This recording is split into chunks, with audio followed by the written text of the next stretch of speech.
mengaji Kitab Bulughul Maram, melanjutkan bab nikah part 3 ya. Silakan dipersiapkan Kitab Bulughul Maramnya, catatannya. Mohon tidak merekam kajian ini tanpa izin dan menyebarluaskannya tanpa izin. Dan juga nanti jika Pak Ustadz sedang bicara, mohon mic-nya dimatikan dulu agar materi bisa tersampaikan dengan jelas. Dan juga nanti jika sudah ada sesi tanya jawab, baru kita buka mic-nya ya. Silahkan dibuka videonya agar kita bisa tatap muka, dan mohon menutup aurat bagi yang perempuan ya.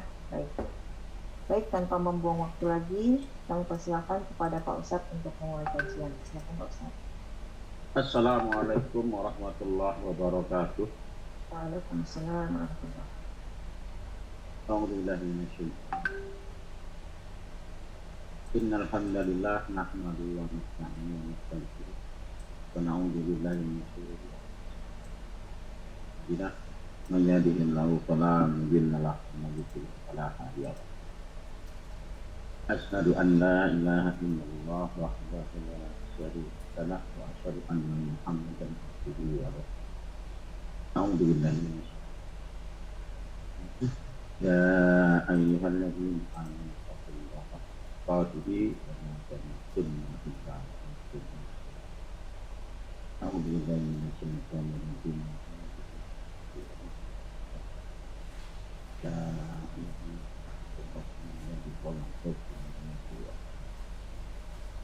وخلق منها زوجها وبث منهما رجالا كثيرا ونساء واتقوا الله الذي تساءلون به والأرحام إن الله كان عليكم رقيبا. اللهم صل على محمد وعلى آل محمد.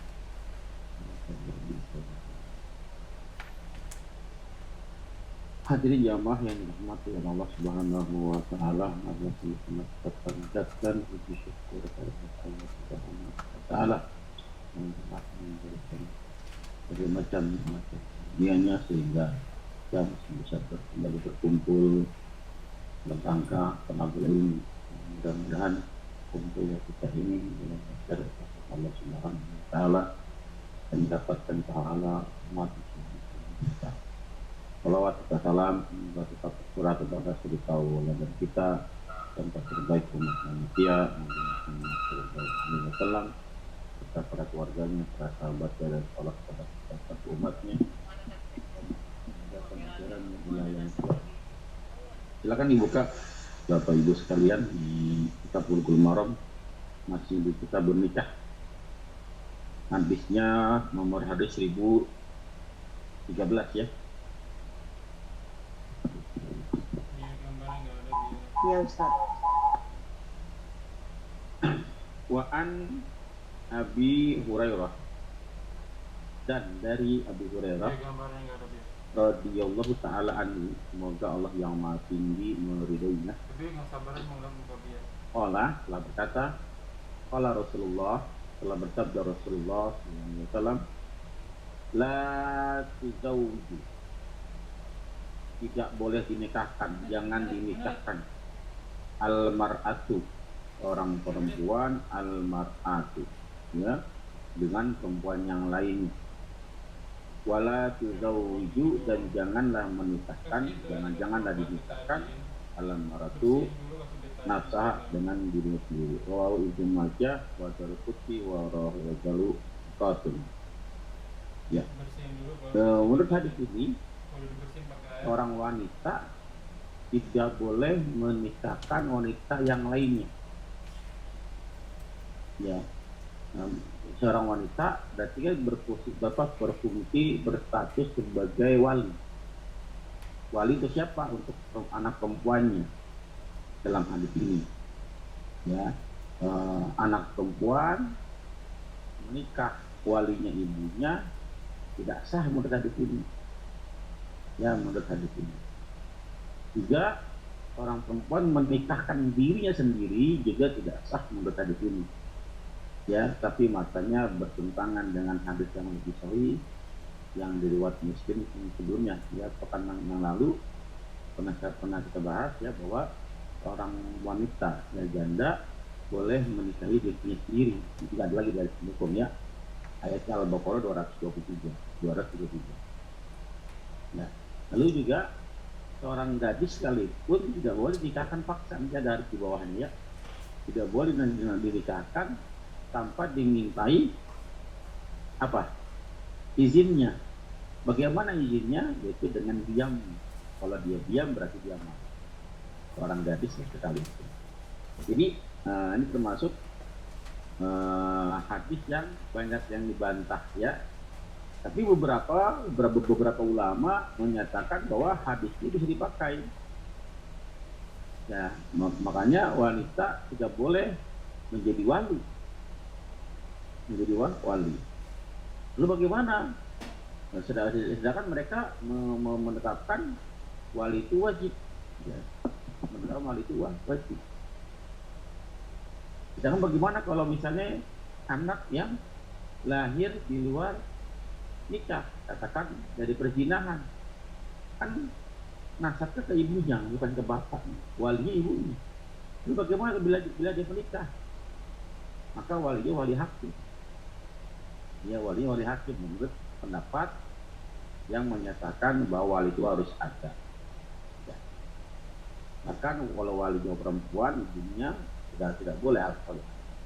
Tapi dari menurut Abu Hanifah, Imam Abu Hanifah, mazhab Hanafi dan mazhab Abu Dawud Az-Zahiri itu boleh, karena wali itu tidak wajib, hanya sunnah saja. Terbukti tadi hadis yang sebelumnya dia juga Muslim bahwa seorang wanita janda boleh menikahkan dirinya sendiri, lebih berhak daripada wali. Anak gadis sekalipun tidak bisa dipaksa menikah sama bapaknya sekalipun. Yang jelas bapaknya itu adalah walinya tanpa meminta izin dari anaknya tersebut. Jelas Bapak Ibu? Atau ada yang mau ditanyakan? Silakan. Kalau kita lanjut.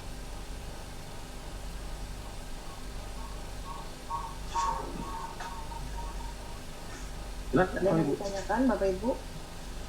Kita lanjut ya. Baik Ustaz. Wa an-Nafi. Ya, Nafi salah satu pembantu Rasulullah SAW ya. An-Ibni Umar, dari Ibnu Umar radhiyallahu anhuma, semoga Allah meridhai keduanya. Allah telah berkata, naha Rasulullah SAW, telah melarang Rasulullah SAW dari asigor. Apa asigor? Ya, asigor itu kawin silang ya, nikah silang. Ya. Apa sih yang dimaksud nikah silang? Tadi dijelaskan di sini ya. Yaitu wasigoru an yuzawwiju. Ya, an yuzawwija rajulu ya rajulu penatahu, seseorang menikahkan anak perempuannya. Ya anak perempuannya ingin dinikahkan oleh seorang laki-laki, dinikahkan seorang laki-laki dengan anak perempuannya. Ala an yuzawwija, dengan syarat ya, atas an yuzawwijal al-akhur ya, abnatahu. Dengan kebalikannya, si A punya anak laki, si A punya anak perempuan, dinikahi oleh si B dengan syarat anak perempuan si B dinikahi sama si A, namanya kawin silang. Si A punya anak perempuan, si B punya anak perempuan. Anak si A dinikahkan sama si B. Anak si B, syaratnya anak si B nikah sama si A. Ya. Walaisa bainahuma shadaqah, dan tidak ada ya di antara keduanya mahar, pemberian. Tidak ada mahar. Mutafakun alaihi, hadis itu sahih, ada di Ahmad sama Nasai ya, dengan tapi ada juga menganggap hadis itu mursal ya. Wa tafaku min wajhi akhar, dan disepakati dari jalan yang lain, ala an tafsiratus sigor, tentang atas penafsiran tentang sigor ya, min kalami nafi, dari ucapannya nafi. Maksudnya hadis ini mursal, tidak sampai ke nabi, nggak sampai ke nabi, terputus ya, terputus tidak sampai ke nabi. Tapi ada juga yang menganggap ini hadis ini marfu sampai ke nabi ya. Lalu bagaimana menyikapinya? Kalau ada dua, dan saya bilang tadi ya, kalau ada dua pendapat, satu bilang bagi yang awam gitu ya, apakah hadis ini sahih apa hadis dhaif, gitu kan. Lihat hukum yang paling aman mana, hukum yang paling aman bagi yang mana. Pertama kita lihat matanya bertentangan ya tidak dengan Al-Quran ya. Jelas sekali matanya bertentangan. Mereka menikahkan dengan syaratnya, saya nikahkan anak saya dengan kamu, dengan syarat anak kamu nikah sama saya, dan tanpa mahar. Jumhur ulama bahwa mahar itu wajib, kesepakatan ulama. Ada satu mazhab ya dari Abu Hanifah ya, Abu Hanifah bahwa mahar itu tidak wajib. Mahar itu tidak wajib. Ya, tapi jumhur ulama, sebagian besar ulama, mahar itu wajib. Ya, bertentangan juga dengan ayat Al-Quran, surat An-Nisa disebutkan banyak wajib yang mahar. Jadi di surat An-Nur ayat 32, ya, An-Nisa ayat 4, Al-Maidah ayat 5 tentang wajibnya mahar. Digunakan kata-kata faridoh, yang difardukan, yang diwajibkan. Ya, maka pendapat saya lebih cenderung kepada mana? Kepada yang mewajibkan mahar. Maka hadis ini sahih, maka hukumnya haram menikahkan hilang dengan syarat tanpa mahar. Ya. Bisa dipahami Bapak Ibu? Atau ada yang ditanyakan, silakan. Kita pelan-pelan aja ya, karena udah mulai dalam, agak mulai dalam ya. Ada Bapak Ibu mau nanyakan, silakan. Kalau nggak ada kita lanjut. Izin Ustaz. Ya, silakan. Assalamualaikum warahmatullahi wabarakatuh. Waalaikumsalam. Ada kami dapati dia bukan pernikahan silang, tapi pernikahan sesama saudara. Perempuan ini bersaudara dua, karena yang dicintai adalah adiknya, dan ketika menikah maka dia dinikahi kakaknya. Ya, Kandung. Jadi adik sama kakak nikah. Iya. Ya. Iya. Karena menuntut adiknya, karena selama ini merasa bahwa yang dilamar adalah dia, justru yang didik adalah kakaknya. Bagaimana pandangan Islam ini? Dan ternyata terjadi pernikahan kedua kali, dinikahi pula adiknya karena menuntut tadinya sudah ta'aruf. Iya, artinya adik kakak dinikahin oleh satu orang. Satu orang ini. Iya, nanti ada hadisnya ya, hadis. Jadi kalau misalnya satu mengumpulkan, ada di sini, jangan mengumpulkan dua saudara dalam satu pernikahan. Nah, ini ada yang tafsir nih.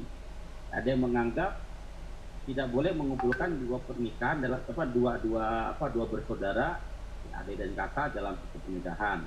Dalam hadis yang lain, dua bibi ya menikahkan dalam satu pernikahan. Bibi dari pihak bapak, ada bibi dari pihak ibu dinikahi sama satu orang. Ya. Baik, yang kedua berpendapat dalam satu pernikahan, tapi kalau beda pernikahan boleh. Tapi saya nggak sesuai pendapat yang dimaksudnya itu yang dibolehkan, yang dilarang itu adik berkakak. Adik berbakak selama adiknya belum putus, dalam arti cerai mati, gitu kan?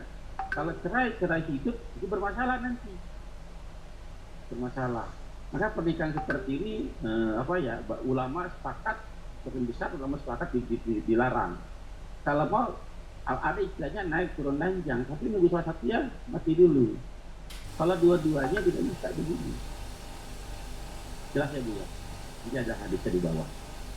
Yang lain juga tidak.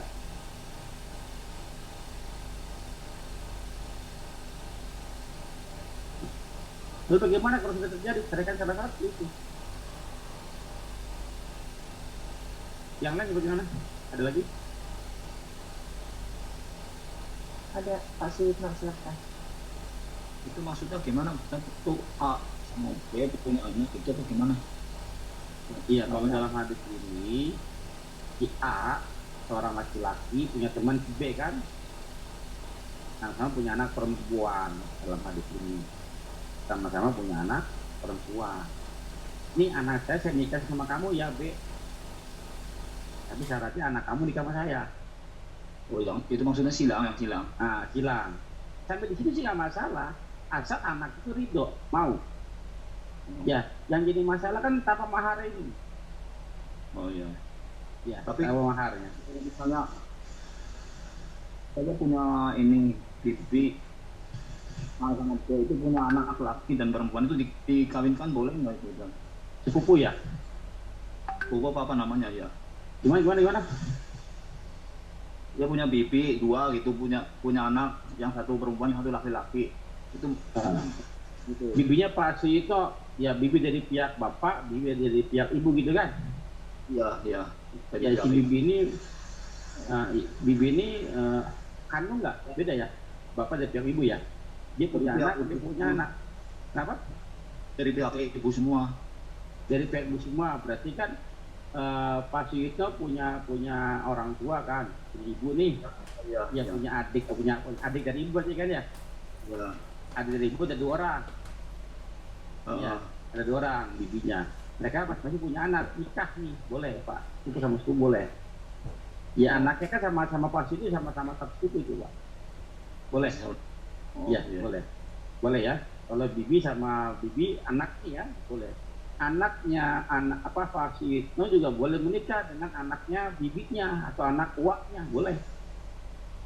Ya. Saudara. Namanya sepupu, Pak, boleh. Oh, iya. Ada lagi yang lain? Kita lanjut ya. Baik Ustaz. Ini Oh ya, hadis 1014 ini doif ya. Ya, ada yang bilang dhaif, ada yang bilang sahih. Ya, saya sepakat dengan yang sahih itu, Bu. Karena apa? Tidak boleh artinya hadisnya sesuai dengan ayat Al-Qur'an. Iya. Ya, artinya hadis ini terpakai. Ya, terpakai.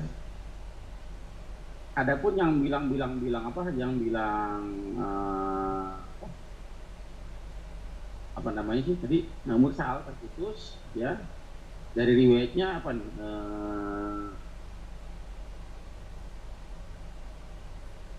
Mana tadi? Tidak sampai kepada Ya, Nabi. mursal itu namanya mursal itu hadis sampai ke Nabi, terputus di tabi'in. Tapi ada jalur lain dari riwayat Ahmad dan Nasa'i dengan matannya, yang matan itu redaksi ya, redaksinya hampir sama, tapi dia marfu sampai ke Nabi. Ya, ada jalur yang lain dari riwayat Ahmad dan Imam Ahmad dan Nasa'i. Ya, dan ini yang sesuai dengan Al-Quran. Jelas, Bu? Iya, Pak. Wa an Ibni Abbas, dan dari Ibnu Abbas radhiyallahu anhuma, semoga Allah meridhoi keduanya, anna ya apa? Ini ada terputus nih. Gimana tuh bacanya itu, Bu? Jariyatan. Ini kitanya hilang nih. An-Najariyatan. Jariyatan ya. Oh, baik. Bahwasanya Jariyatan bikro ya, anak gadis ya, atas Nabi berdatangi kepada Nabi sallallahu alaihi wasallam pada karot, lalu menyebutkan anna, bahwasanya abaha, bapaknya, zawajah, menikahkannya, memasangkannya, wahya karohatun, padahal dia tidak suka. Karoha tidak suka. Jadi anaknya dinikahkan sama bapaknya, dijodohkan sama bapaknya, gitu kan? Dinikahkan, anaknya nggak suka. Anaknya tidak suka.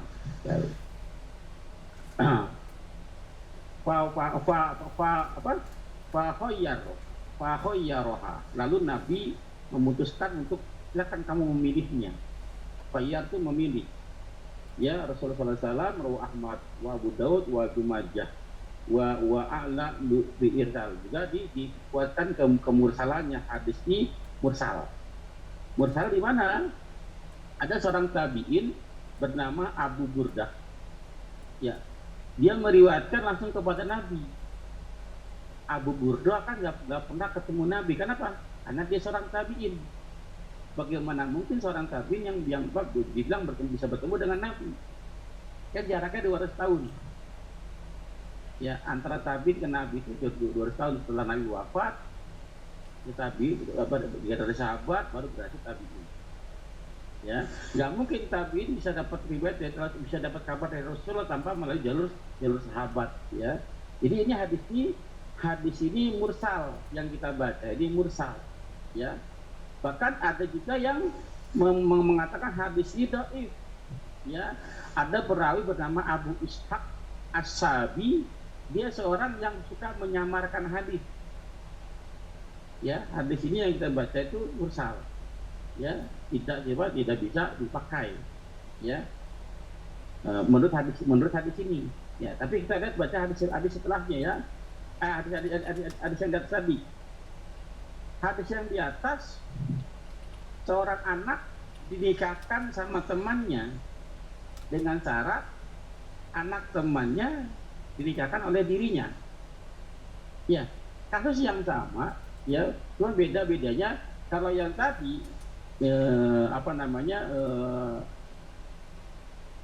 dijodohkan, ya, sama-sama dijodohkan kan sama orang tua aja. Sedangkan si A nggak suka, si A tidak suka. Nah, kalau hadis yang di atas yang sahih itu yang dibawakan mursal. Sedangkan yang di atas yang riwayat Imam Ahmad dan Nasai yang mauquf, yang sahih, ya, dia sama-sama dijodohkan tapi dengan syarat itu tanpa lemahnya hanya ada kata-kata tanpa mahar. Yang saya mau tekankan di sini adalah bahwa seorang anak tidak boleh dipaksa menikah. Ini oleh orang tua dipaksa menikah untuk menikah sama calon pilihan orang tuanya. Tidak boleh memaksa anaknya untuk dinikahin oleh orang yang disuka oleh orang tua. Kenapa? Habis sebelum itu sudah pekan yang lalu anak gadis diminta izinnya, ditanya izinnya mau menikah, mau nggak sama si fulan. Maka sahabat bertanya, bagaimana ya Rasulullah izinnya? Diamnya. Kalau dia diam berarti dia setuju. Kalau dia tidak setuju, dia bicara. Saya tidak setuju, dia tidak setuju. Jelas tidak? Yang mau saya tekankan dalam hadis ini adalah bahwa seorang anak perempuan tidak boleh dipaksa menikah dengan calon pilihan orang tua tanpa seizin. Jelas, Pak? Yang lain jelas ya? Atau ada yang mau tanyakan, silakan. Jelas, Ustaz. Kalau begitu Ustaz, yang mana dimaksud hadis palsu? Kenapa, Bu? Kalau begitu yang mana dimaksud hadis palsu? Yang mana hadis palsunya? Iya. Yang mana hadis palsunya, Bu? Kan biasa ada Mengatakan bahwa ada hadis palsu. Hadis palsu. Iya, kalau hadis palsu kelihatan kan, hadis palsu ada keterangannya. Hadis itu maudhu. Hadis maudhu itu hadis palsu. Hadis yang ditambahkan, maudhu itu ditambah. Ya, hadisnya nggak begini, ditambah begini. Ya. Contoh, saya akan pulang hari Senin. Herdaknya begitu, saya pulang hari Senin. Cuman pas disampaikan oleh yang lain, saya akan pulang hari Senin pagi. Kan nggak ada kata-kata pagi di situ. Nah, itu namanya hadis maudhu. Ada penambahan di situ. Hadis yang ditambahkan, hadis yang dipalsukan. Redaksinya begitu padahal. Jelas ya. Nah, kalau tidak ada keterangan maudhu, maka bukan maudhu hadis yang lain. Hadis itu banyak, ada kurang lebih ada 16 hadis yang golongan hadis palsu. Ya. Hadis dhaif ya. Hadis dhaif. Ya, salah itu diantaranya hadis maudhu. Jelas Bapak Ibu, ada lagi mau tanya nggak?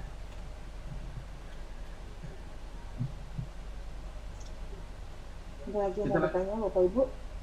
Kita lanjut. Ya. Baik, lanjut Ustaz. Wa anil hasan. Maaf Pak Ustadz, Waalaikumsalam. Ya. Kalau kalau akhirnya tolong dimatikan dulu mic-nya. Bu Ambar silakan. makasih Bu Yuli. Ini kalau kasusnya beda Pak Ustadz. Maksudnya ini kalau itu kan perempuannya yang dinikahkan, dipaksa menikah. Nah, maksudnya begini, ini kasusnya kalau itu perempuannya dari pihak keluarga sudah mengejar, maksudnya udah minta suruh dinikahin sama anak laki-laki, misalnya saudara saya gitu. Sedangkan anak laki-lakinya itu belum siap, dalam artian kan baru kenal gitu. Sedangkan yang dari pihak perempuan sudah ingin mengikat aja, minta nikah siri gitu. Ya. Sedang kalau nikah siri kan berarti udah syah ya gitu. Cuma dalam artian di sini belum mau, selama belum resepsi nggak mau tinggal bareng gitu. Nah, misalnya setahun gitu, udah nikah tapi nggak tinggal bareng, hanya untuk kalau jalan biar nggak dosa gitulah, menghindari zina gitu. Itu bagaimana Pak Ustadz? Boleh tidak? Boleh juga, tapi hati-hati dulu. Hati-hati juga. Kenapa tiba-tiba mempercepat pernikahan? Harus dikorek lebih dalam. Karena ini dari pihak perempuannya udah cocok sama ini ya, keluarga, boleh, sama anaknya, sama keluarganya gitu. Jadi yang perempuan udah pengen aja, udah buru-buru aja gitu. Pertanyaan saya, kok bisa cocok dari mana? Kan sudah ketemu sama keluarga. Tadi ada hubungan sebelumnya. Berapa lama hubungannya? Ya baru berjalan sih 2 bulan. Baik. Berarti sering jalan bareng 2 bulan itu? Selama jalan sama orang tua, jadi gitu. Ditemenin gitu ya? Ituin sama itu anak perempuannya kayak diiniin orang tuanya, ditemenin terus sama bapak ibunya gitu. Jadi itu diajak-ajak, misalnya ada acara keluarga itu anak cowoknya diajak gitu, maksudnya mengenalnya itu gitu. Baik. Boleh Bu, bahkan kalau disegera nikahkan bagus. Tapi pihak laki-laki, kalau pihak laki-laki begitu Bu, tekan. Kalau kamu mau anak saya, nikahin anak saya segera. Ya, kalau serius, kalau enggak dia main-main doang. Belum serius banget sih, dalam artian Ya nggak usah. Kalau saya berapa kali, adik-adik saya kontrol. Kalau kamu suka sama adik saya, nikahin segera. Kalau enggak, kalau kamu merasa sudah sama-sama cocok, tapi belum ada kesiapan, ada kecocokan, kedua belah pihak sudah sama-sama cocok, tapi si pihak laki-laki belum ada kesiapan menikah. Maka saya bilang, oke. Selama belum siap, saya tanya kapan siapnya, kan gitu. Ya. Kenapa persiapan tidak akan pernah siap kalau tidak pernah disiapkan? Setahun, 2 tahun, 3 tahun, berapa lama? Jelas ya? Biar ada kejelasan status. Ya, maka selama waktu itu, sekian bulan, sekian tahun, maka selama itu kamu tidak boleh ketemu dengan anak saya, atau dengan adik saya, dengan anak saya. Ya, tidak boleh ketemu, kalau mau telepon-teleponan saja, WA. Tidak boleh ketemu. Nah, selama itu pula silakan belajar tentang ilmu pernikahan masing-masing. Bagaimana cara menjadi suami yang baik, bagaimana menjadi seorang istri yang baik. Mending waktunya dipakai untuk itu. Ya. Kalau ini keponakan saya kan yang laki-laki itu, dia karena baru proses, baru pengenalan gitu ya, jadi belum kenal benar gitu, jadi belum tahu cocok apa tidaknya gitu. Cuman yang dari pihak perempuan udah ngejar-ngejar, dan kami keluarga dari laki-laki ya merasa kok cepet banget, belum mau diikat belum mau kenal dulu gitu. Baik, jadi ditodong gitu kan. Iya. Kata Nabi apa? Tidak perlu kenal siapa calonnya. Yang penting 4-nya ada tadi tuh. Apa Bu pertama? Lihat bagaimana kemarin ada 4. Bukan wajah dulu. Lihat hartanya bagaimana. lihat keturunannya bagaimana, lihat wajahnya bagaimana, lihat agamanya bagaimana. Tiga-tiganya nggak ada katakan di bawah standar. Dia hartanya nggak kaya amat, katakan miskin, keluarganya keluarga biasa-biasa aja, nggak terpandang. Iya, lalu wajahnya juga ya standar lah, standar. Ya tapi agamanya bagus, kata Nabi, Pak, pilih dia, artinya nggak perlu kenal tuh siapa perempuannya, yang penting agamanya bagus, kelihatan. Maka kenapa kalau dia ngerti agama, nggak perlu kenal secara mendalam bagaimana istrinya, dia akan menjadi seorang istri yang salehah. Ya kalau kami bagus, ya maka suami mana yang tidak suka memiliki istri yang salehah, walaupun nggak kenal, yang penting dia tahu hak dan kewajibannya sebagai kepada suami bagaimana, kewajibannya kepada suami bagaimana. Kalau kewajiban ditunaikan, maka suami manapun akan suka dengannya. Jelasnya, Bu? Jelas. Ya, itu kriteria agama. Syukur-syukur tadi agamanya ada, dari tiga ini ada yang tertarik satu. Agamanya bagus, cantik. Kalau cantik enggak, ini agamanya bagus, kaya. Cantik enggak, kaya enggak, agamanya bagus, tapi turun baik-baik. Pokoknya salah satu nempel bagus. Kalau ada empat-empatnya ini, saya mau lagi dah kalau gitu. Kalau ada empat-empatnya, karena susah nyari empat-empatnya ada semua sempurna perfect enggak. Susah. Sempurna itu. Ya, jelas Mbak. Ini nggak ada gunanya lagi pacaran. Kalau emang belum siap, oke, masing-masing belajar aja dulu persiapan diri. Karena apa? Ilmu rumah tangga panjang. Karena ibadah paling lama yang pernikahan. Sampai kapan? Sampai kamu siap belajar bagaimana kewajiban kamu sebagai seorang suami dah. Yang calon istri belajar bagaimana kewajiban sebagai seorang istri. Jelas ya? Jelas Pak Ustadz. Kalau itu dipenuhi, aman, udah siap nikah lah. Tapi di sini yang dari pihak laki kan dia kerja, sudah mapan sih kerja, cuman dia punya tanggungan, dia pengen dia kerja ini biayain adiknya dulu sampai selesai kuliah gitu. Memangnya dengan menikah terkendala itu semua? Ya kan nanti harus berbagi dengan istri gitu. Itu persepsi. Barang siapa bila kamu miskin, aku yang kayakan, aku yang cukupi. Menikah bukan menjadi penghalang. Ya, karena pada saat suami punya harta, punya nafkah, kewajibannya menafkahi yang pokoknya saja, bukan yang sekunder mah nggak wajib. Ya, nafkahi selayaknya sebagai seorang istri, bagaimana normalnya, sebulan berapa, sehari berapa, kasih itu. Masih ada lebih, kasih orang tuanya. Seorang lelaki masih wajib menafkahi menafkahi orang tuanya yang tidak mampu, adiknya yang perempuan yang belum menikah, kakaknya perempuan yang belum menikah, tanggung jawab abangnya yang laki-laki. Ya, perempuan juga harus tahu ya, istri harus tahu. Makanya jelaskan agamanya bagaimana. Kalau dia ngerti agamanya, dia tidak akan banyak menuntut. Ya. Dia tahu kewajiban, dia tahu hak. Makanya cari agama yang bagus. Ya. Jelas loh. Terus kalau untuk menikah itu, kalau misalnya udah nikah secara nikah apa tuh? Kiri.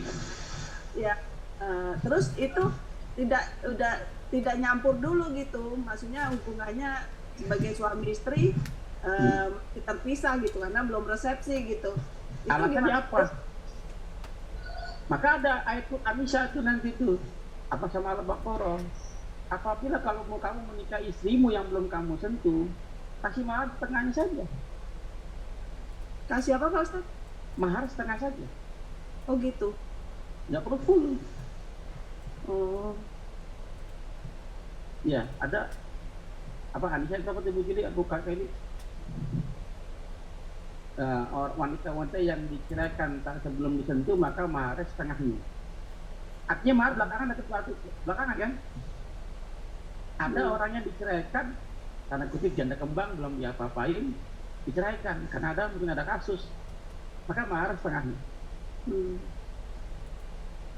Setelah dicampuri baru full. cerai. Begitu jelas. Dia pakai syarat ya, kita pakai syarat lagi. Kenapa nggak boleh? Orang udah sah kok, saya suaminya sah, suami sah, istri saya itu istri sah saya, kenapa saya dilarang menyentuhnya? Berarti kan dia telah melarang apa yang Allah tidak larang. Padahal Iya. laki-laki sudah menikah, sudah halal, Menikah. dilarang sama orang tuanya, sama walinya, maka walinya berdosa mengharamkan yang telah dihalalkan oleh Allah. Iya, Jelas. gitu ya. Tanya kenapa nggak boleh disentuh? Menikah pengen buru-buru, tapi kenapa nggak boleh disentuh? Karena Karena masuk. tanya. Iya. Iya, karena tanya. Baik, Baik, terima kasih. Syukran. sama-sama. Ada lagi? Apa? Pertanyaan dulu ya. Sebentar. Siapa dulu, jadi? Bu Ada Zaira, hostnya ya?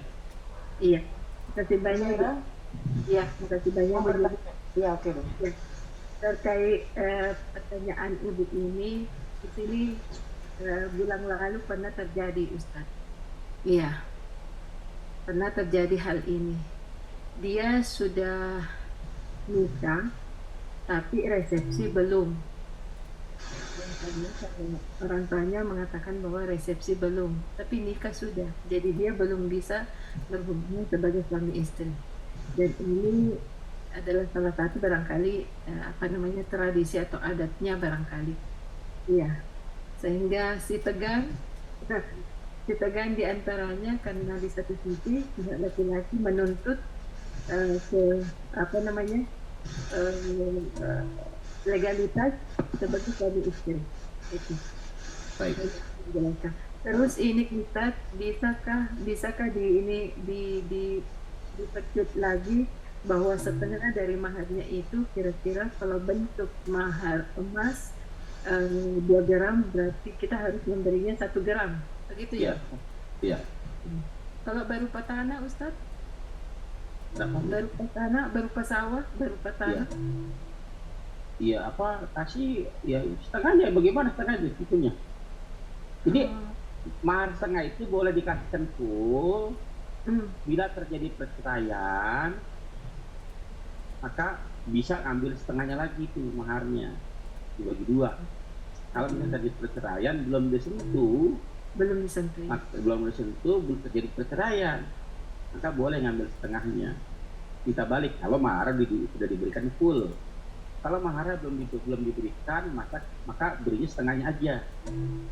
Ya bisa dihargai dengan bentuk rupiah boleh, cuma senilai sama gitu kan. Kalau belum disentuh, itu jelas ya. Bagaimana? Ya, baik.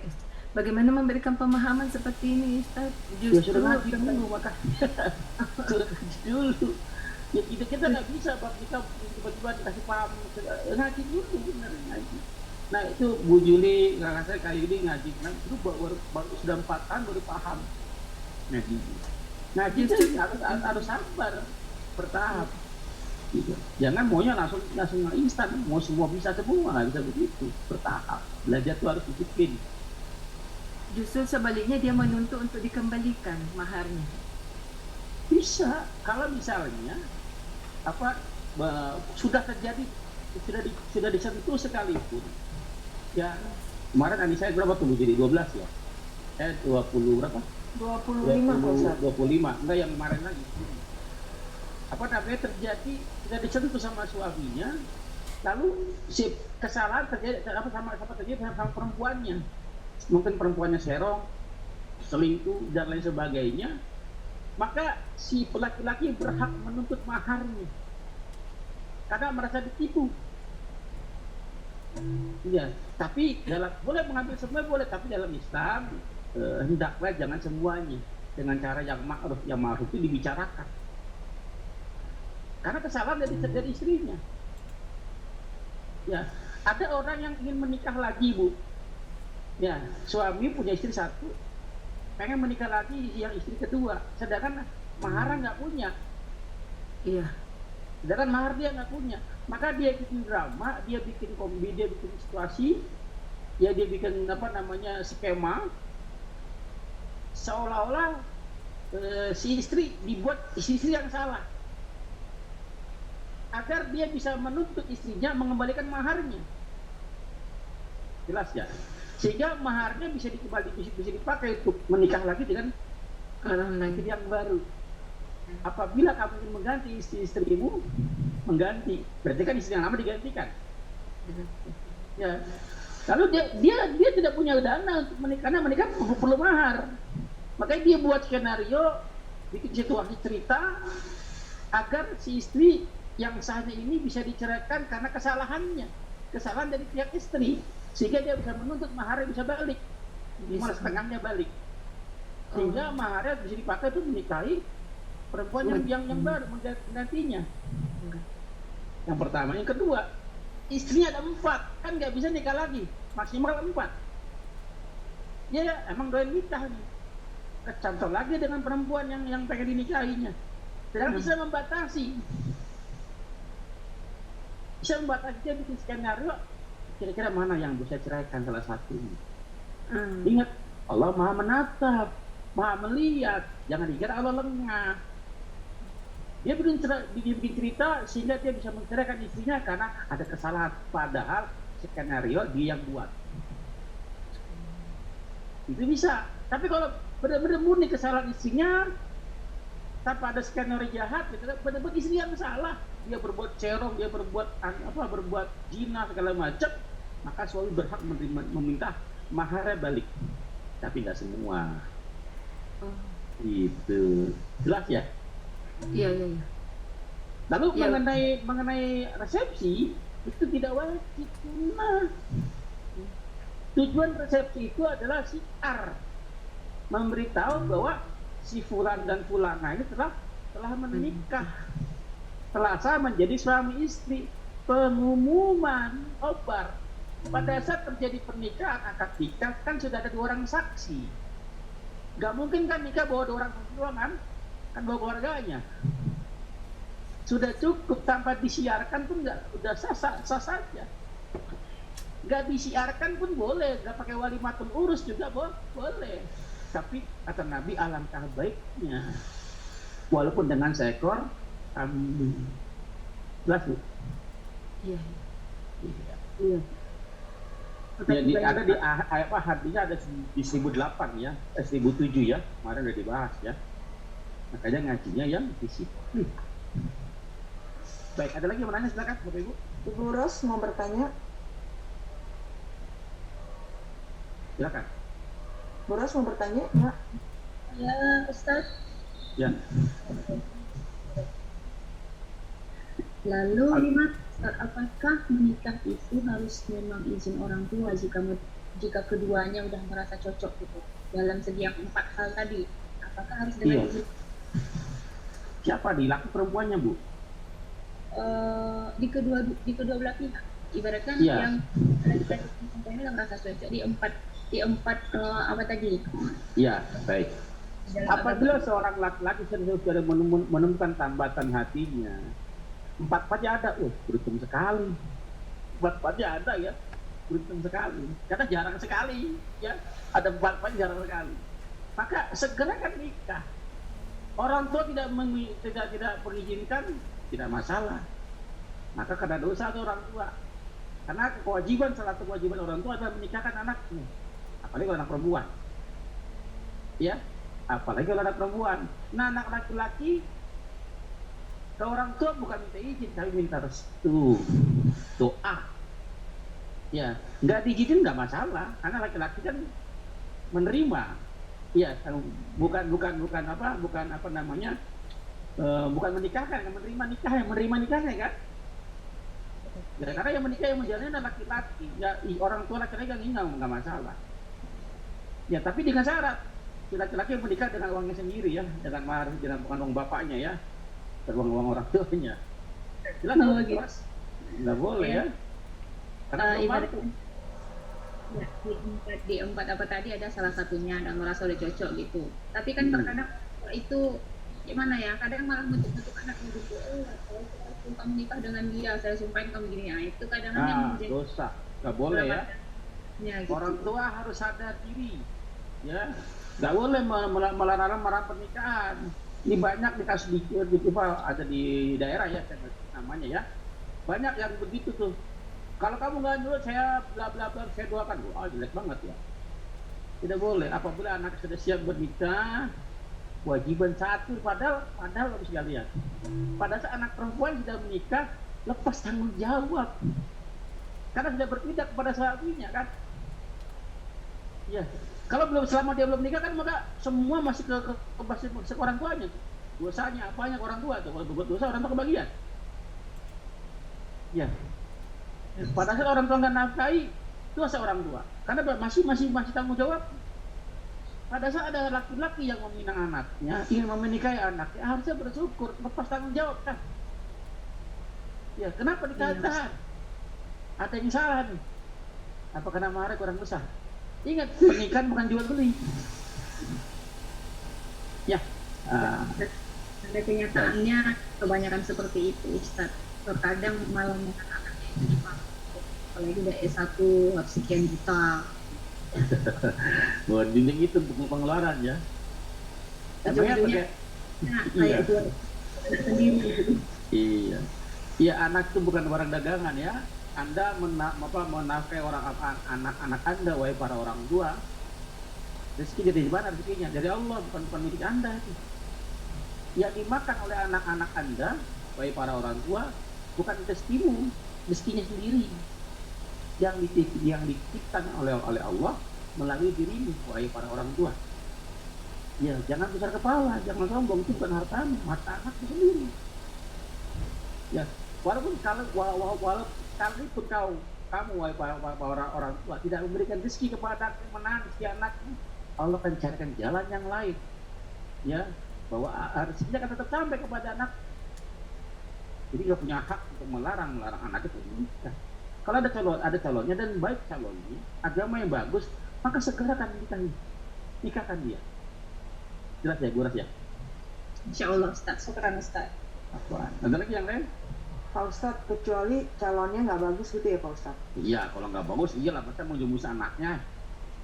Ya, baik. kita tahu nih, anak-anaknya calonnya pemabuk, penjudi, pezina, tapi kaya. Tapi kaya nih, ya kan? Ini kan anak saya Pak, nggak apa-apa dah. Yang penting kasih bulanan ke saya ya, ini namanya jual anak. Ya, menjerumuskan anaknya, nggak boleh ya, dosa. Baik. Bu Ambar mau bertanya lagi? Iya, saya mau menanyakan Ya, kalau di Islam itu mengajarkan ini enggak sih Pak Ustadz? Maksudnya apa? Lamaran atau Ya. Langsung datang keluarga langsung nikah apa gimana itu? Maksudnya kan Ya. apa? Ada lamaran dulu nanti membicarakan akad nikah terus apa gitu. Diajarkan Islam gitu. Namanya hitbah, meminang. Meminang bukan menikahkan. Meminang sekarang dipinang, kapan nikahnya? Ntar tahun depan. Ikat tuh, meminta mengikat.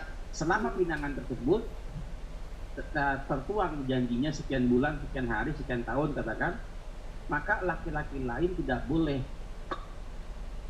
potong kompas tuh, Ya. menyalip nggak boleh. Ya, jangan kamu meminang pinangan saudaramu tanpa si izinnya. Makanya harus jelas meminang itu kapan waktunya. Pada saat perempuan dipinang, perempuannya minta ketegasan waktu. Berapa lama saya? Ya, berapa lama? Kan saya ini kan cakep, janda kembang. Saya kan cakep. Perawan cincin gitu kan. Primadona kampung gitu kan. Ya, berapa lama saya nunggu kamu? Saya untuk kepastian, jangan saya digantung-gantung. Gitu kan. Itu Maka sama dengan pertunangan ya Pak Ustadz? Sama dengan pertunangan nggak? Itu iya, yang sama dengan gitu itu diajarkan sama nggak sih? dengan pertunangan. Iya. Pakai cincin juga gitu lamaran apa? Baik. Pas Tukar. Iya, saya mau jawab, kapan jawabnya nih? Tukar cincin itu budaya, bukan dari Islam, tapi bisa dipakai. Bisa dipakai, Bu, bisa digunakan.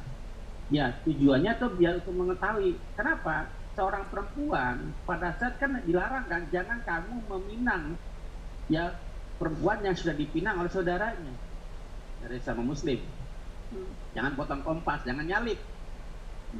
pertanyaannya perempuan yang sudah dipinang ama ada tandanya Bu, kayak tali rapiah kah gitu kan, atau diganti apa gitu kan, atau ada ditulis di apa di sablon dibaca sudah dipinang, sudah ada yang meminang saya, jangan ganggu.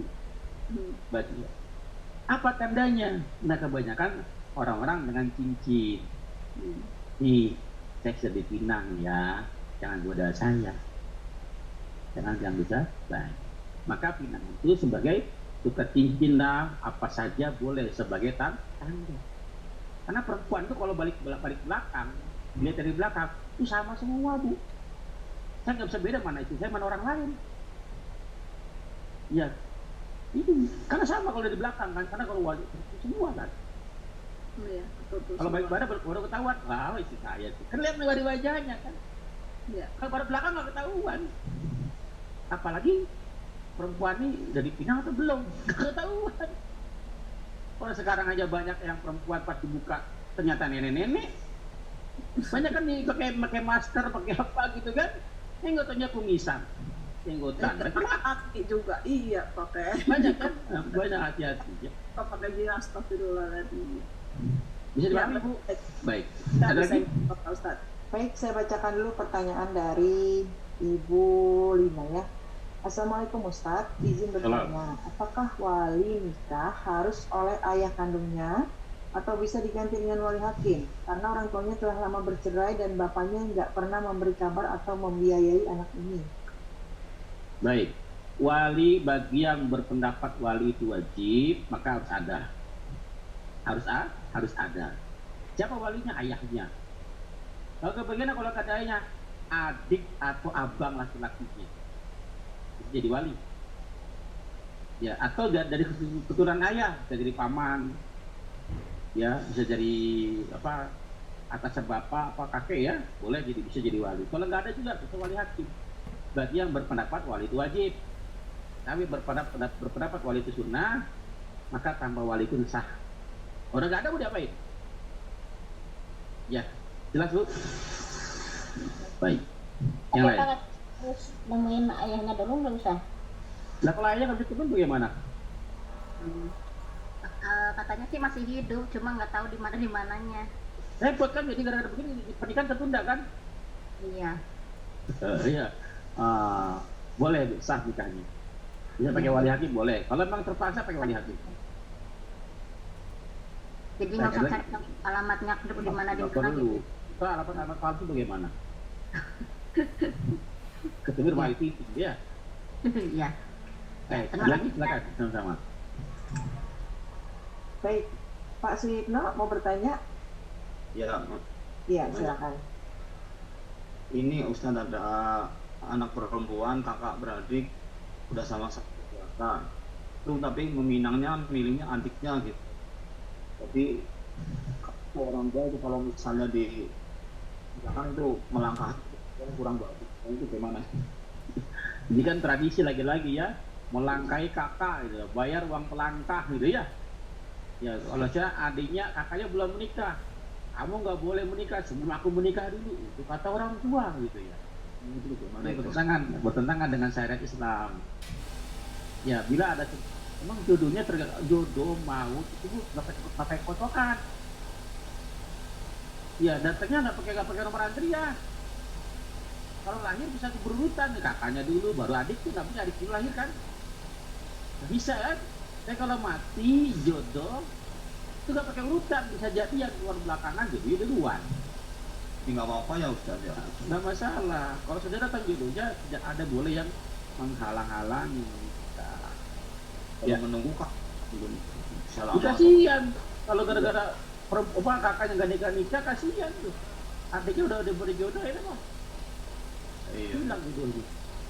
Dosa tuh, ya nggak boleh. Terima kasih. Ya, silakan yang lain. Baik, Bu Reni, silakan. Ya, makasih. Assalamualaikum Ustadz. Waalaikumsalam. Mau tanya sedikit Ustadz ya, kalau yang jadi wali anak perempuan itu ya misalnya ayahnya udah nggak ada, udah meninggal misalnya gitu, saudara ayahnya juga nggak ada, misalnya itu nggak tahu di mana gitu alamatnya, susah dicari kayak ini kota dan sebagainya gitu kan, terus nggak pernah juga ada hubungan gitu ya setelah ayahnya nggak ada. Terus udah gitu boleh nggak adik laki-laki atau kakak laki-laki dari ibunya ini menjadi wali? Boleh. Boleh ya. Namanya Boleh. wali apa wali hakim? Ya wali bisa. Wali itu perantara kan. Oh ya wali enggak kan kalau ayahnya Wali kan itu nasab. wali itu iya ada wali nasab, jadi wali hakim. ya, wali hakim. Mm-mm. Nah kalau wali itu artinya ini kan orang bagi-bagi kan di pembagian itu bukan dari nabi ya. Ya. Wali itu artinya pelindung. Iya ya. Wali itu artinya yang paling dekat. Iya ya. Wali itu artinya penolong. Iya betul. Ya itu artinya secara bahasa. Cuman ulama membagi, ada wali dari wali nasab, ada wali hakim. Ini siapa yang bagi-bagi begini? Ya kenapa nggak wali murid ntar itu wali santri? Ya. Jadi wali itu siapa saja bisa bertanggung jawab terhadap orang ini, yang melindungi orang ini, itu wali nanti. Iya ya. Ya. Itu Tapi yang paling bagus tadi wali yang dekat. paling dekat. Yang paling dekat itu apa ya? Wali yang paling dekat dengan dirinya adalah bapaknya atau adiknya atau abangnya yang paling dekat. Iya itu yang paling dekat. Ya, kalau nggak ada bagaimana? Cari lagi yang paling dekat lagi. Dia yang paling tahu kan siapa yang paling dekat. Iya ya. Jadi intinya paling dekat ya Ustadz. Iya, yang paling dekat. Dulu tuh ada Ustadz ya keluarga ya. Dia nggak tahu kan aturan-aturan begitu gitu ceritanya gitu. Dan udah gitu dia bilang dia bilang gitu saudara bapaknya kan anak-anak yang mau menikah dipanggil dulu itu ke KUA itu mendaftarkan dan sebagainya, katanya dikasih ceramah dan sebagainya gitu. Terus udah gitu yang dia tanya, oh kalau ada namanya siapa? Nggak tahu, kita manggilnya namanya Pak Anu gitu, Pak Anu gitu aja gitu kan. Nah terus itu rupanya dicatat apa gimana gitu ya. Terus pada waktu itu udah dibilang sama dia gitu loh, saya nanti yang jadi wali adiknya ibu saya katanya. Waktu itu kebetulan adik ibunya itu sudah nanya gitu ke ustadz lain gitu ya, bilangnya boleh nggak Pak saya menjadi wali anak dari saudara saya perempuan, bilang gitu. Boleh, kata ustadznya juga bilang sama ya. Jadi dia udah ngasih tahu, dan dikasih tahu sama KUA yang jadi wali itu paman A gitu ya. Boleh. Nah terus pada waktu kejadian akad nikah udah dikasih tahu gitu, udah duduk, jadi si pamannya ini sama si orang dari KUA kan datang, nunggu orang KUA-nya kan datang gitu loh Pak. Itu yang saya belakangan setelah saya pelajari itu kok kayaknya nggak gitu deh. Terus udah gitu waktu akad nikahnya itu kan dikasih tahu sama pamannya, nanti saya yang jadi wali katanya gitu kan sama petugas KUA. Oh iya nanti saya ini dulu, saya ajarin dulu caranya gini ya, dia bilang gitu ya. Terus dia langsung nyalamin mempelai laki-lakinya. Terus itu dia niruin gitu, terus semua sah, semua orang bilang sah, kan jadi rame gitu loh. Ini kan bisikan tadi yang mau jadi wali gitu kan, pamannya kan bilang begitu gitu ya. Ya maaf saya buru-buru. Itu petugas KUA-nya itu langsung ngucul aja pergi gitu Pak ya. Jadi yang salaman siapa Bu? Yang salaman si petugas KUA itu. Oh iya. Nah baik. Itu nggak, masalahnya tuh kan keluarga itu nggak tahu surat nikah udah dikasih gitu ya. Nah setelah acara selesai baru tahu bahwa nama yang tertera di situ adalah pamannya yang nggak tahu, adik saudara bapaknya nggak tahu di mana. Jadi itu, dan ternyata lagi Pak, waktu itu saya nggak tahu sekarang ya, waktu itu katanya itu ada peraturan Menteri Agama yang menjadi wali hakim itu harus kepala KUA. Nah bukan yang hadir yang waktu itu gitu orangnya, kepala KUA-nya gitu. Dirame itu Pak. Baik. Mengenai wali ya, kalau walinya ada, buat dari siapa aja terserah, ada walinya. Ingat, KUA itu hanya mencatat. Betul. Tugasnya mencatat. Betul. Ya yang menikahnya wali, kecuali diwakilkan ke KUA. Iya betul. Boleh. Jadi yang jabat tangan itu walinya. Siapa ya? Pamannya tadi yang dekat tadi. Iya. Ya. mungkin si kawa memberikan teksnya saja, dihafal kan? Jadi yang menikahkan adalah walinya. Ada atau tanpa ada kawa nggak ada masalah. Bisa jalan ya Pak ya, bisa jalan acara itu ya. Setelah nikah selesai laporkan nih. Lapor ke KUA, nggak usah didatengin Nggak gitu usah ya. datengin nggak masalah. Iya memang. Kan? Aduh. Jangan sok penting. Dulu tuh kan begitu Pak. Dulu tuh kan begitu. Nggak terlalu penting ya. Baik, yang lain silakan. Ya, terima kasih Ustaz. Ya. Baik Ustadz, izin. Iya, Ya. silakan Bu. Iya. Mungkin saya juga ada pemahaman ketika anak mau menikah, namun ayahnya tidak di tempat, dia ada kerja atau dia sudah cerai, namun diketahui tempatnya, maka itu bertawakil kepada keluarga atau kepada kepala KUA setempat itu, dan orang tuanya itu mendatangi kecamatan mana dia berdomisili, di situ dia membuat tokil wali dan diteruskan kepada KUA di mana anaknya akan mengadakan ijab kabul. Ya. Boleh, kalau misalnya wali udah mewakilkan boleh. Ya. Nggak masalah. Nah, ini yang menjadi masalah juga Pak Ustadz. Terkadang orang tua kita sudah cerai dan ibu kita, anaknya ikut sama ibunya, terus ketika ada kebaikan untuk menikah, maka karena ibunya mengetahui tempat kerja dan tempat domisili mantan suaminya, dan menganggap bahwa suaminya tidak dia tahu di mana dia berada. Nah, nanti ketika anaknya sudah menikah, baru diketahui bahwa anaknya menikah dalam keadaan wali hakim yang padahal kami dengar bahwa itu bisa dicabut wali nikahnya itu. Iya, bisa dicabut wali nikahnya itu karena tanpa pengetahuan orang tuanya, hanya karena kejengkelan ibunya tidak mau memberikan informasi bahwa di mana keberadaan pastinya mantan suaminya, maka itu dia tidak mau membeberkan. Nah, kira-kira macam mana ini Ustadz? Apakah anak yang sudah menikah dan melahirkan, bahkan ataukah dia sudah hamil, bagaimanakah kedudukan anak tersebut? Karena itu kan orang tuanya tidak menyetujui. Dalam hal ini adalah bapaknya. Iya. Baik. Biasakan nanti kalau mau bertanya dipersingkat ya. Baik, apa saja ya. Oh iya Pak. Baik Pak. Baik.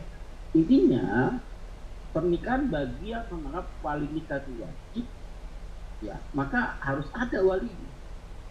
Walinya ada bapaknya, kejar bapaknya. Maka tidak bisa pernikahan terjadi tanpa kehadiran bapaknya. Repot kan? Tidak bisa wali tiba-tiba digantikan, diwakilkan sama wali hakim, bapaknya masih ada. Akhirnya kan pernikahan tidak bisa terjadi. Ya, tapi ada yang menganggap wali hanya sekedar tunai saja. Tanpa wali pun tidak masalah, atau pakai wali yang ada aja. Sah pernikahannya. Cuman dosa bagi seorang ibu yang menyembunyikan status bapaknya kepada anaknya, nggak boleh. Anaknya bukan abinya ke bapaknya, kalau anaknya, karena kan nikahnya sah kan. Ya, gara-gara kebencian sama mantan suaminya, sehingga anaknya tidak diberitakan siapa bapak, tempatnya di mana. Hanya tahu nama saja, hanya tahu foto saja, tapi di balik kebenaran tidak diberitahukan. Tidak boleh. Itu antara berdua suami istri yang terjadi percekcokan, jangan anak dibawa-bawa. Ya, haram hukumnya menyembunyikan anak kepada orang tua. Tidak boleh. Dosanya di situ. Ada pernikahan tetap sah. Ya, tetap sah. Jelas ya Bu ya. Baik, ada lagi? Kita lanjut jadi baru berapa hari kita bahas? 1, 2, 3, 4 ya. Wa anil Hasan an Samurah radhiyallahu ta'ala anhu, semoga Allah yang maha tinggi meridhoinya, anin nabiyya sallallahu alaihi wasallam. An-nabi ya, karena an-nabiyya ya. Dari Nabi sallallahu alaihi wasallam qala telah bersabda, ayyuma imra'atu, perempuan mana saja ya zaujaha yang dinikahkan waliyana dengan dua wali, fahiya maka dia bil awal yang pertama, bagi yang pertama ya, yang sahnya minhuma dari yang keduanya. Hadis sahih ya, riwayat Imam Ahmad wal Arba wa Hasan Tirmidzi. Tirmidzi menganggap hadis ini hasan, yang lain menganggap ini sahih. Maksudnya apa nih? Seorang perempuan dinikah dengan dua wali. Dengan dua wali, maksudnya dua wali yang sama. Dia nikah dengan dua orang laki-laki, pernikahannya dua kali. Ya, satu perempuan nikah dua kali dengan dua laki-laki, dengan dua laki-laki dan dengan dua wali. Pertama menikah dengan si A, ada syarat pendukungnya kan, ada wali, ada wali, ada apa? Ada jab kabul, ada mahar, ada orang saksi. Ya. Lalu dinikah lagi dengan si B. Maka pernikahan yang pertama itu yang sah. Pernikahan pertama yang sah, bukan yang kedua. Nah, maka bila terjadi seperti ini, kenapa bisa terjadi pernikahan yang keduanya? Harus disebut. Apakah pernikahan yang pertama tidak sah? Kenapa? Karena pernikahan yang pertama yang dianggap sah, kalau syarat pendukungnya terpenuhi sah, maka pernikahan yang kedua bila dilakukan dengan sadar maka terjadi perzinahan. Ya, perzinahan. Karena pernikahan yang pertama sah selama rukun dan syaratnya terpenuhi. Kecuali syarat dan rukunnya kurang satu atau tidak lengkap, maka pernikahan kan tidak sah. Maka dia boleh menikah dengan orang kedua. Ya, kalau sah yang pertama nikah lagi tidak boleh. Makanya sebagai wali atau petugas KUA, ya, hakim harus tegas. Tanyakan status perempuannya, karena perempuan ini yang bisa menyembunyikan statusnya. Kalau saya jadi wali, saya jadi hakim, saya tanyakan kepada si perempuan, kepada laki-laki yang menikah juga, kamu ini zina enggak? Iya. Yang perempuan hamil enggak? Dia tegas, biar pernah biar tidak abu-abu, harus jelas statusnya. Ya, makanya orang-orang seperti saya jarang dipakai, gitu ya. Wah, bahaya, kenapa? Di depan umum ditanya begitu, gitu kan? Lagi menikah, tenang. Nih gadis berjanda nih, ambil nggak? Gila nggak? Nah, makanya nggak dipakai, gitu kan? Jarang. Jelas ya Bapak Ibu ya? Waan Jabir. Pak Ustadz, maaf ya. potong. Berarti ini khusus untuk perempuannya ya Pak Ustadz? Kalau laki-laki apa-apa ya? Nggak usah. Kalau laki-laki mau nikah 2 kali 3 kali boleh. Iya, nggak ada wali juga nggak apa-apa ya? Nggak ada wali nggak apa-apa, laki-laki mah. Iya. Baik. Wa an Jabir radhiyallahu ta'ala anhu qala Rasulullah sallallahu ayyuma abdin, ya, hamba yang mana saja nih, ya, tuzawwija yang dinikahkan bi ghairi izni mawali tanpa izin tuannya, budak yang menikah tanpa izin tuannya, au ahlihi atau keluarganya, ya tuannya juga ya, bahwa akhir maka tidak sah, zina termasuknya. Ya, ayatnya bisa dilihat, ayatnya An-Nur ayat 32, An-Nisa ayat 25. Seorang hamba itu dinikahi dengan izin walinya. Ya, tanpa izin walinya pernikahan tidak sah. Ya, walinya itu adalah bukan wali, ya pemiliknya ya. Tanpa izin pemiliknya, tuannya. Ya, tidak sah, maka pernikahan tidak sah. Dianggap zina. Dalam An-Nisa ayat 25 Allah berfirman, a'udzubillahi minasyaitonirrajim min hamzihi wa nafthihi fankihunna bi izni ahlihunna, maka nikahilah dia dengan izin pemiliknya, ahlinya. tuannya. Ya, baik. Wa an Abi Hurairah radhiyallahu anhu anna Rasulullah sallallahu alaihi wasallam telah bersabda, bahwasanya Rasulullah bersabda, la yujma'u, jangan mengumpulkan, tidak boleh mengumpulkan, dilarang mengumpulkan, dalam nahi ini larangan, bainal mar'atu, ya, antara perempuan, ya, wa amatuha, dan bibinya. Di ama itu bibi dari ayah, ya, wala ibnil mar'atu wa kholatiha. Khola itu bibi dari ibu. Dan ini yang saya bilang tadi, adik kakak dinikahkan dikumpul jadi satu, tidak boleh. Atau dua orang bibi dikumpul jadi dinikahkan dua-duanya, tidak boleh. Lah Pak Ibu, tidak boleh ya, kecuali meninggal salah satu. Wan Utsman radhiyallahu anhu qala Rasulullah la yunkahul muhrim, ya. Al muhrimnya kalimatnya, lihat kalimatnya ada alif lam itu. Al muhrim berarti itu bentuknya ma'rifat. Saya mau tanya, kalau kalau bentuk ma'rifat bentuknya khusus atau umum?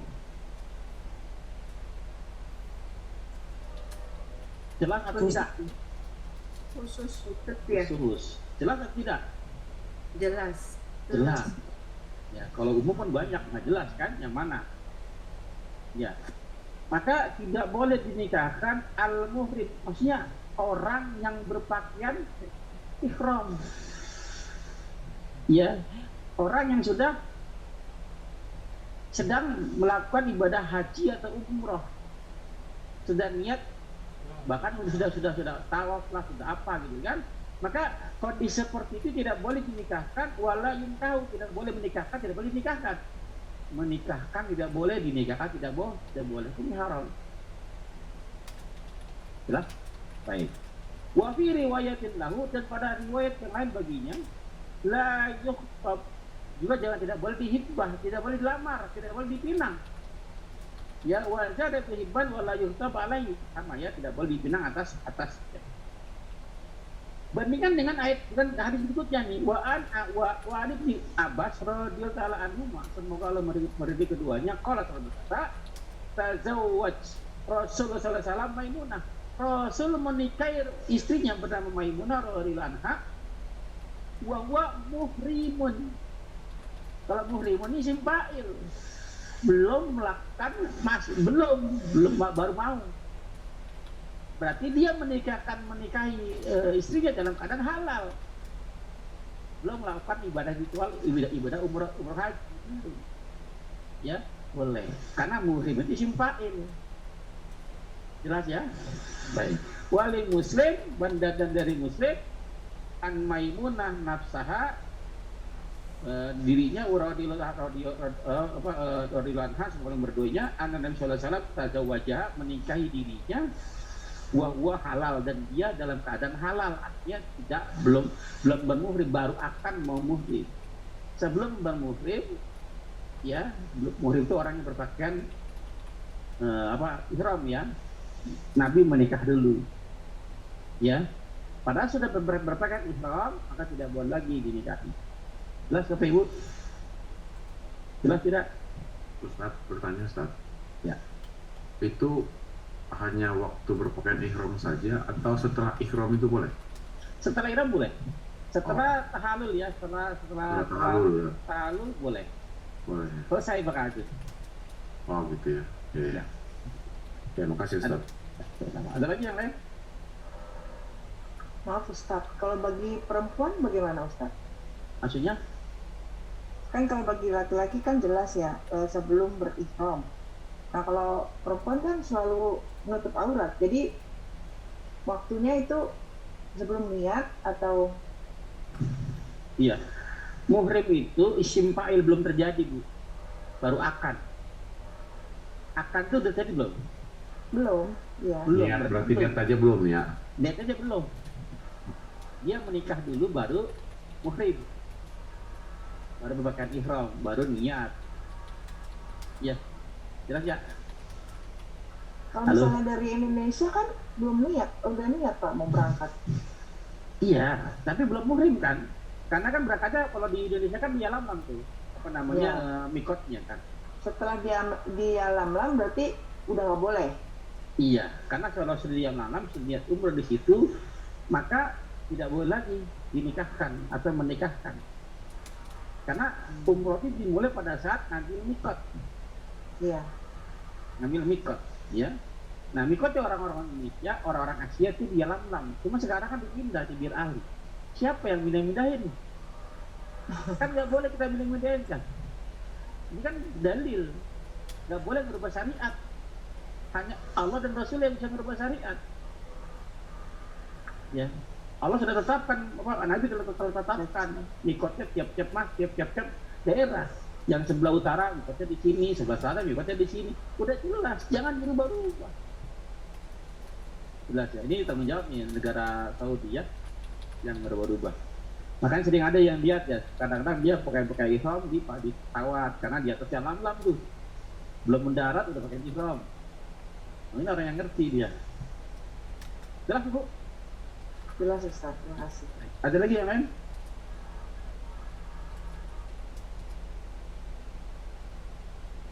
Wa'an Uqbah bin Amir qala telah berkata, qala Rasulullah, telah bersabda Rasulullah SAW, inna ahaqqo as-saruto. Sesungguhnya yang harus yang paling berhak, yang harus benar-benar dituntut gitu kan, ya dalam sebuah persyaratan ya, an yuwafa adalah untuk disempurnakannya bihi dengannya mas tahlaltum bihi al-furuj, yang telah syarat yang bisa menghalalkan farji, kemaluan, kehormatan. Bagi wanita, farji itu adalah apa namanya, kehormatan, maka harus dijaga seketat mungkin. Syaratnya diperketat mungkin, jangan dilonggar-longgarin. Ya, jangan dilonggar-longgarin dalam hal ini. Ya, artinya apa? Kalau mau, ya tadi syarat di sini adalah mahar. Maka maharnya itu tentukan mahar. Jangan tanda kutip, jangan dijual murah. Seperti perempuan-perempuan yang tidak benar. Pertahankan. Kalau memang jodohnya belum datang, maka jadilah gadis yang suci. Gadis yang belum pernah disentuh laki-laki. Sampai kapan? Sampai jodohnya datang. Kalau nggak ada, nggak masalah. Masih dalam keadaan gadis tidak masalah. Maka dia akan jadi bidadari seperti akan dipasangkan oleh Allah di surga nanti.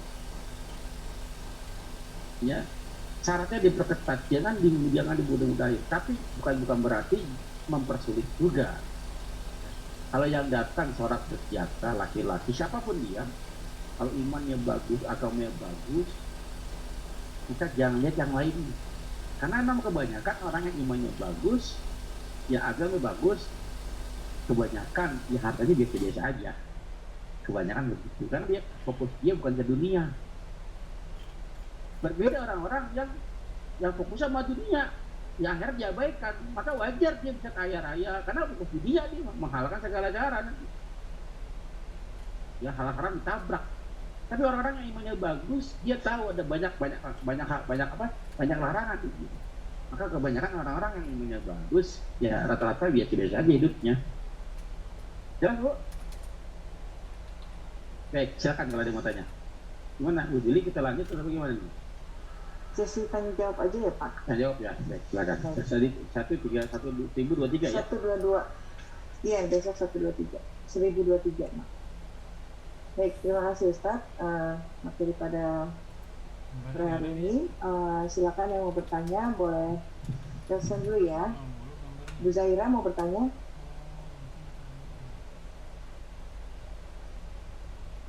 Bu Zaira Silakan mau yang bertanya lain. Bu? Apa yang lain boleh silakan.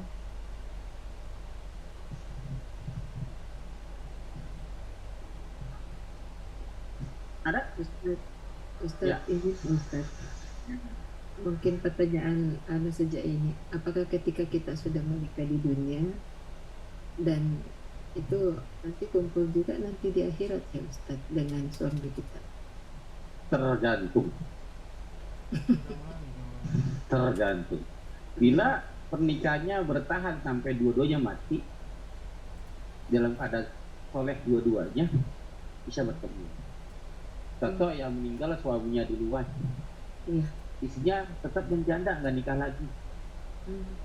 Ya, maka dia kan bertemu dengan suaminya itu di Masya surga. Allah. Kalau sama-sama soleh gitu kan. Tapi kalau misalnya si perempuan istri tadi menikah lagi dengan laki-laki lain, maka akan dipertemukan dengan laki-laki yang terakhir yang sama-sama soleh, ya. Tapi kalau tidak soleh, nggak akan ketemu dia. Nggak akan ketemu. Jadikan suaminya alat buat istri, buat ibu. Jadikan istrinya alat buat bapak, suami. Apa alat itu apa? Alat itu ke surga. Jadikan anak-anaknya alat buat ke surga. Jadikan seluruh dunia ini alat buat ibu ke surga. Manfaatkan, maksudnya apa? Kalau ketemu suaminya tanda kutip, ya asal kesempatan, nabung pahala nih.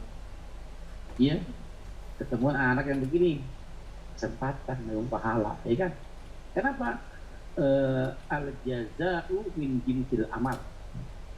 Al jaza balasan, ya, balasan min dari jinsil amal, tergantung dari jenis amalnya. Ya, kalau amalnya berat, pahalanya berat ya? Besar, ya. Amalannya besar, pahalanya besar. Kalau amalnya kecil, pahalanya kecil. Oke, kalau ibu ketemu suami yang soleh, anak-anaknya soleh-soleha, tetangganya baik-baik, orang tuanya baik, mertuanya baik, hartanya cukup, hidupnya cukup, harmonis, ini nggak ada pahalanya, nggak ada ujiannya. Ya, di mana ujiannya? Semua dikasih mudah semua oleh Allah gitu kan. Gitu. Tapi kalau dikasih suaminya kurang baik, sabar, alhamdulillah, masya Allah gitu kan, tahan ini pahala besar banget gitu kan. Jangan bentar-bentar carikan saya, pulangkan saya ke rumah orang tua saya. Kata laki suaminya, saya nggak tahu rumahnya sekarang, berpindah. Itu mana? Ya, jangan bentar-bentar minta cerai, ini dilaknat sama Allah dan Rasulnya. Ada masalah sedikit, cerai masalah juga nggak cerai, itu kan? Sedikit cerai, kan ikut cuma sedikit. Tapi itu pasti ketemu kita ya. Ya kalau misalnya keduanya soleh dan soleha dan menjaga hubungannya tidak menikah lagi dengan yang lain, insya Allah ketemu. Baik. Ada lagi? Baik. Ada lagi Bapak Ibu yang mau bertanya, silakan. Pak Ustadz, Muhammad ya silakan. lagi Bu Juli. Maaf Bu Zaira, tolong ditutup dulu mic-nya ya. Bu Ambar silakan. Makasih Bu Yuli. Kalau Pak Ustadz, kalau misalnya laki-laki nikah lagi, apakah boleh kita sebagai istri ini minta cerai gitu Pak Ustadz? Nikahnya maksudnya bukan ini apa harus kita maksudnya ya menerimanya nggak apa-apa lah, jadi madu gitu. Apa bolehkan juga kita minta cerai gitu, kata Pak Ustadz kan dikit-dikit jangan cerai. Nah kalau misalnya suaminya mau nikah lagi, apa harus kita setuju itu loh Pak Ustadz? Iya. Jangan ketawa tuh Pak Ustadz. Kenapa Bu? Kenapa minta cerainya Bu? Sabar Bu, sabar.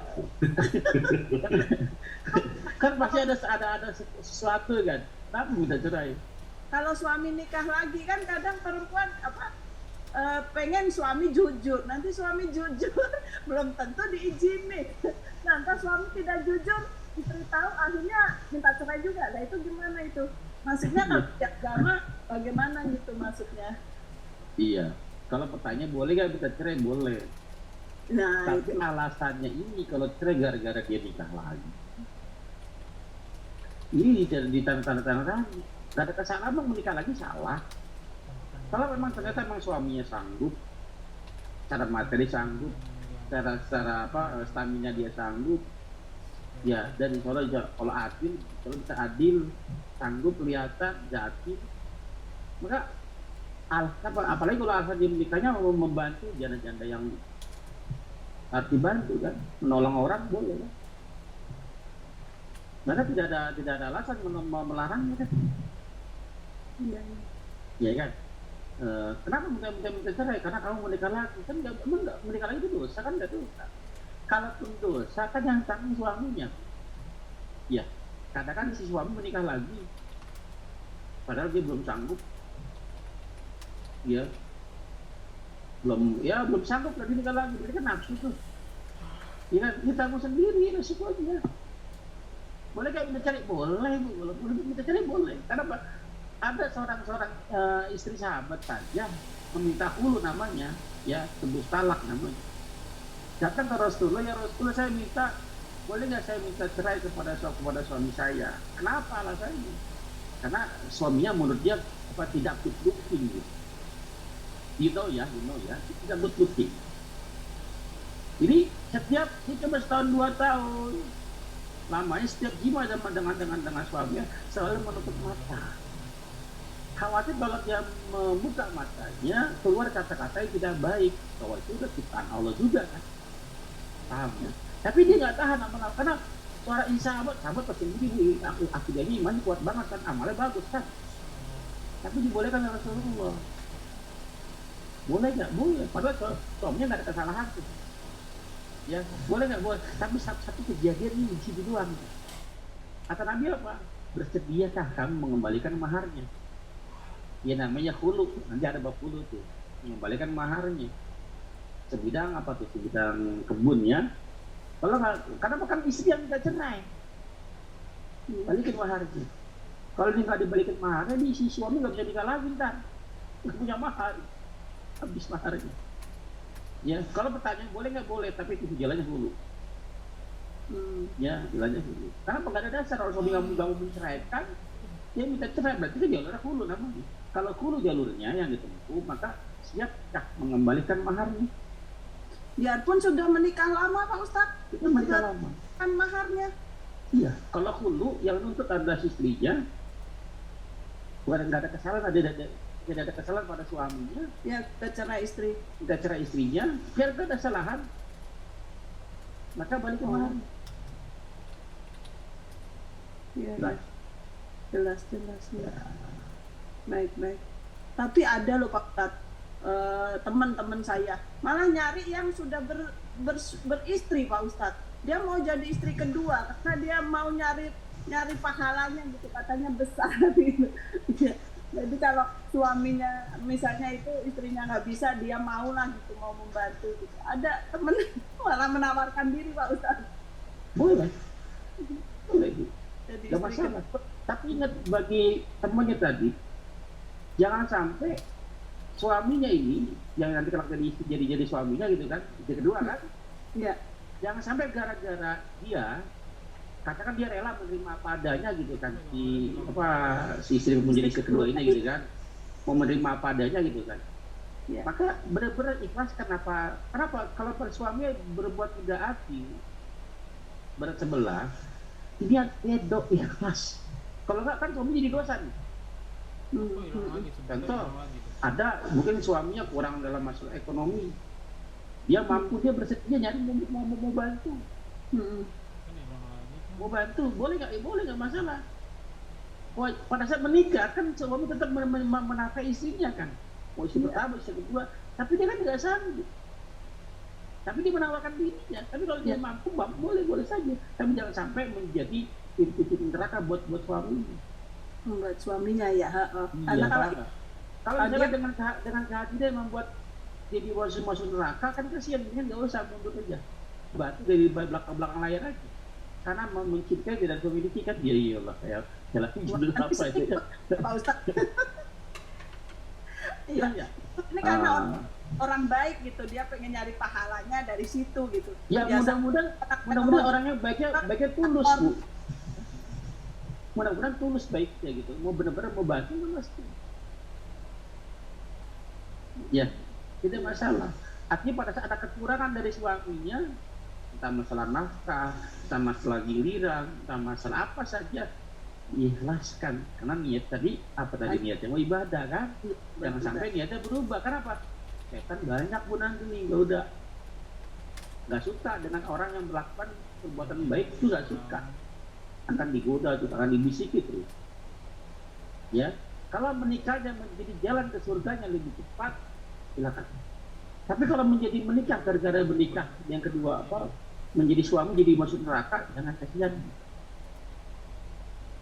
Ya, nah, paham ya? Paham, insyaallah Pak Ustadz. Syukran. Baik. Barokah. Wah, yang lain.